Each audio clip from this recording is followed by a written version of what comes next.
चर्चा अशी सुरू आहे की संजय निरुपम यांनी तुमची भेट घेतली. संजय निरुपम माझे जुने मित्र आहेत, त्यांची माझी भेट अजूनमधून कुठे होत राहते, परंतु त्यांच्याशी कुठलीही राजकीय चर्चा मी केलेली नाही. सर, राहुल गांधी महाराष्ट्र दौऱ्यावर आहेत आणि त्याचवेळी काँग्रेसचे काही नेते जे आहेत आज वळवे आले, अजून काही लोक जे आहेत ते चर्चेत आहेत. आपण जनमानसाचा कौल जो आहे तो आपण पाहत आहात.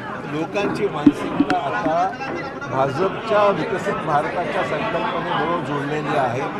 लोकांना एकच दिसते की भाजपशिवाय दुसरा पर्याय उपलब्ध नाही आहे. भाजपच देशाला सक्षम नेतृत्व देऊ शकतं ही मानसिकता जनसामान्यामध्ये आहे. त्यामुळे लोकांचा जो मूड आहे, मूड ऑफ द नेशन जर पाहिला तो BJPच्या बरोबर आहे आणि म्हणून पाहता लोक आकर्षित होत आहेत. नंदुरबारमध्ये येताच वळवींचा भाजप प्रवेश झाला.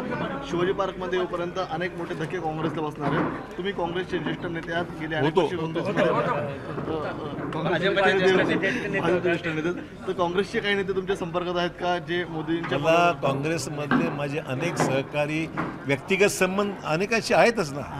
म्हणजे मी नाकारत नाही. काँग्रेसमधली जुनी मंडळी माझ्या संपर्कात भेटीच्या निमित्ताने भेटत राहतात, पण त्यांच्याशी मी कुठलीही राजनीतिक चर्चा, राजकीय चर्चा मी केलेली नाही.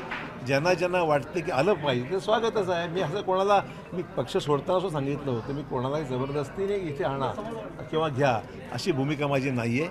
ज्यांची ज्यांची इच्छा आहे भाजपमध्ये यायची त्यांचं मी स्वागत निश्चित करेन. जबाबदारी दिली तर त्या नेत्यांना आणण्यासाठी प्रयत्न करणार. जबाबदारी द्यायची गरज नाही आहे. व्यक्ती आहेतच ना, मी कुठे नाकारतो.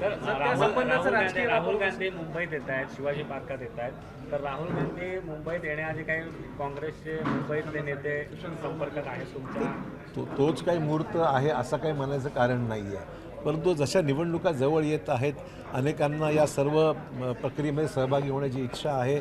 भाजपाला नेतृत्व चांगलं आहे, राज्यात आहे, देशात आहे.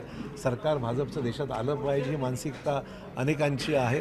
आणि त्या पार्श्वभूमीवर स्वाभाविक आहे जशा निवडणुका जवळ येतील, आपण पहा की अनेक जिल्ह्यांमध्ये जे काही ध्रुवीकरण आता होत चाललेलं आहे तर ते लोक आमच्याकडे येणार. ठीक आहे सर, थँक्यू. ABP माझा, उघडा डोळे बघा नीट.